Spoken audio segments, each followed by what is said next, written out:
예약되기만 2달이 걸린다는 아이폰 15 프로 맥스, 저희는 일본에서 미리 받았습니다. 현재 유일한 대항마는 S23 울트라뿐인데요. 과연 둘 중 어떤 모델이 현존하는 최강의 스마트폰이 될지 이번에도 광고 하나 없이 솔직하게 리뷰해보겠습니다. 먼저 가장 궁금해하실 카메라 성능인데요. 15 프로 맥스에는 3개, S23 울트라에는 4개의 후면 카메라가 있습니다. 스펙은 S23 울트라가 압도적이지만 실질적인 품질을 좌우하는 이미지 센서는 아이폰 15 프로 맥스가 더 큰데요. 결과물을 직접 비교해봐야만 확실히 알 수 있습니다. 일반 촬영을 할 때는 두 제품 모두 완벽한 수준이에요. 선명함은 물론이고 디테일까지 그대로 살아있죠.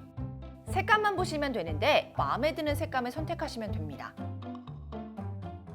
인물 모드에서는 색감을 제외하고 본다면 15 프로 맥스가 디테일한 부분까지 더 잘 살리는 것 같아요. 실제로 가장자리까지 더 미세하게 감지하죠. 그리고 두 제품 모두 일반 촬영한 사진도 인물 모드로 변경이 가능한데요. 다만 아이폰은 피사체나 배경 중 하나를 선택해 초점을 조절할 수 있지만 갤럭시는 배경만 흐리게 조절이 가능하답니다. 야간 촬영에서는 두 제품 간 성능 차이가 확 줄었습니다. 하나를 콕 집기가 애매할 정도로 촬영 환경에 따라 잘 찍히는 제품이 달라지더라고요. 대신 15 프로 맥스는 아직까지 야간 촬영 시 고스트 현상이 남아있다는 건데요. 결과물과 별개로 저조도 환경에서 촬영하기 편한 건 15 프로 맥스입니다. 라이다 스캐너가 탑재돼 저조도 환경에서 쉽게 초점을 맞출 수 있으니까요. 이 점 참고하시면 좋을 것 같습니다. 그래도 줌하면 갤럭시잖아요. 최대 100배 줌까지 가능한데요. 한 가지 변수가 있다면 이번 15 프로 맥스의 아이폰 최초로 5배 광학줌이 탑재되었어요. 여기서 광학줌이 중요한 이유는 화질 손상 없이 확대가 가능하기 때문인데요. 실제로 3배 줌에서는 S23 울트라가 5배 줌에서는 15 프로 맥스로 찍은 사진이 더 또렷해 보입니다. 디테일한 부분을 확대해보면 차이가 바로 느껴질 정도예요. 10배 줌부터는 다시 S23 울트라가 앞서는데요. 똑같이 25배 줌을 했을 때도 울트라로 찍은 사진이 더 세세한 부분까지 그대로 살아있죠.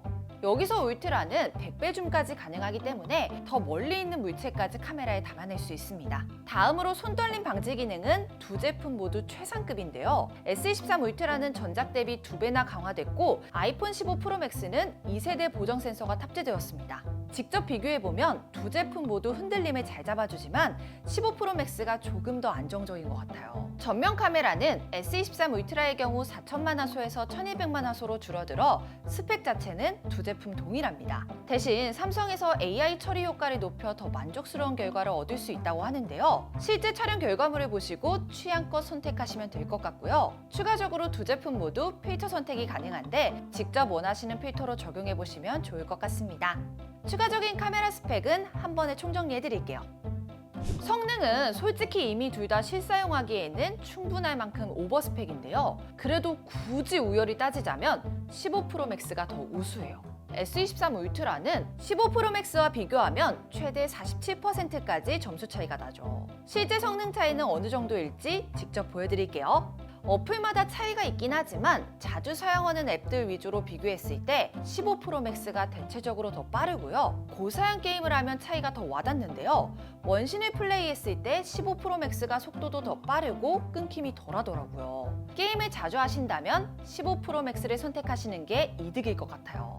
실사용할 때 가장 중요한 건 무엇보다 배터리잖아요. 용량만 보면 S23 울트라가 13% 더 크지만 15 프로 맥스에는 괴물 칩셋인 A17 프로가 탑재되었는데요. 실제 배터리 타임에는 칩셋 영향이 큰 만큼 어떤 제품이 더 오래 갈지 직접 테스트해보았습니다. 동영상 재생과 게임 환경 모두 15 프로 맥스가 소모량이 적었어요. 최대 8시간이나 더 사용할 수 있는 정도죠. 더 자세한 내용은 저희 배터리 테스트 영상을 참고해 주시고요. 발열도 측정해 보았는데 크게 차이는 없었습니다. 아이폰 15 시리즈가 발열에 이슈가 있는 만큼 추후에 발열 테스트만 따로 진행할 예정이니까요. 조금만 기다려주세요. 추가적으로 15 프로 맥스는 8기가 램, S23 울트라는 12기가 램의 저장 용량은 동일하고요. 방수 성능 또한 최고 등급입니다. 실제로 물에 빠뜨렸을 때 조금의 버벅거림도 발생하지 않더라고요. 디스플레이도 비교해봐야겠죠. 전작의 경우 S23 울트라와 비교했을 때 베젤이 훨씬 두꺼웠죠. 하지만 이번 15 프로 맥스는 베젤이 25%나 줄어들어 S23 울트라보다 얇은 건 물론이고요. 현존하는 스마트폰 중에 가장 베젤이 얇아졌어요. 그리고 하단 베젤이 상대적으로 더 두꺼운 S23 울트라와는 달리 상하 좌우 모두 두께가 균등하죠. 하지만 화면을 최대로 활용할 수 있는 건 이 S23 울트라예요. 두 제품의 가장 큰 차이점이 다이나믹 아일랜드와 펀치홀인데요. 영상을 시청할 때 다이나믹 아일랜드는 간섭하는 부분이 많습니다. 2대1 비율로 보면 다이나믹 아일랜드의 반이 걸쳐지고요. 전체를 확대해서 보거나 쇼츠를 볼 때도 화면을 가려버리게 되죠. 이게 웹툰을 볼 때도 묘하게 거슬리던데 이렇게 보시면 차이가 확 와닿으실 거예요. 나는 몰입감이 높은 화면이 좋다 하시면 무조건 S23 울트라입니다. 이외에 두 제품 모두 OLED 디스플레이에 120Hz 주사율까지 지원되고요. 이번 15 프로 맥스 최대 밝기는 전작과 동일한 2000니트로 S23 울트라보다도 10% 이상 높은데요. 실내와 야외 각각 영상을 시청했을 때 체감할 만큼의 차이는 없는 것 같아요. 두 제품 모두 밝은 환경에서 사용하기에 전혀 부족함이 없었으니까요. 앞에 정리해드린 부분을 고려해서 선택하시면 좋을 것 같습니다. 만약 그립감이나 휴대성이 중요하시다면 15 프로 맥스를 추천드립니다. 두 제품의 외관상 가장 큰 차이는 카메라 섬의 유무와 모서리 디자인인데요. 확실히 15 프로 맥스가 둥근 디자인이라 한 손에 착 감기고요. 이번에 티타늄이 적용되면서 S23보다 10g 이상 가벼워져서 무게 부담도 확 줄었죠. 다만 여전히 프로맥스의 카툭튀가 심해서 바닥에 두기 불편하다는 점 참고해 주시고요. 마지막으로 추가로 발생하는 비용인 수리비 궁금하실 텐데요. 수리비만 본다면 15 프로맥스가 비쌉니다. 보험 적용 시 아이폰이 더 저렴하긴 하지만 그만큼 보험료 자체가 비싸죠.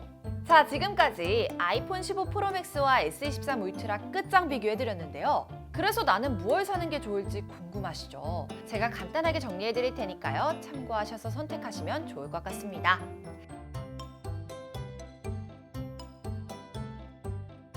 자, 오늘 준비한 영상은 여기까지고요. 이외에 아이폰 15와 관련된 다양한 영상들 채널에 올라갈 예정이니까요. 함께 봐주시면 많은 도움 되실 겁니다. 혹시 약정 끝난 인터넷이나 정수기 사용하고 계신가요? 가만히 놔두면 한 푼도 못 받는 지원금 77만 원.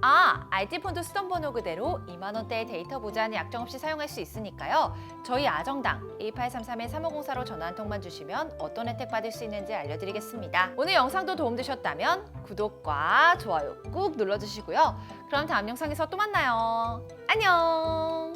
최대 현금, 최저요금 보장, 업계 최다 고객 후기. 정당하게 받자. 아정당.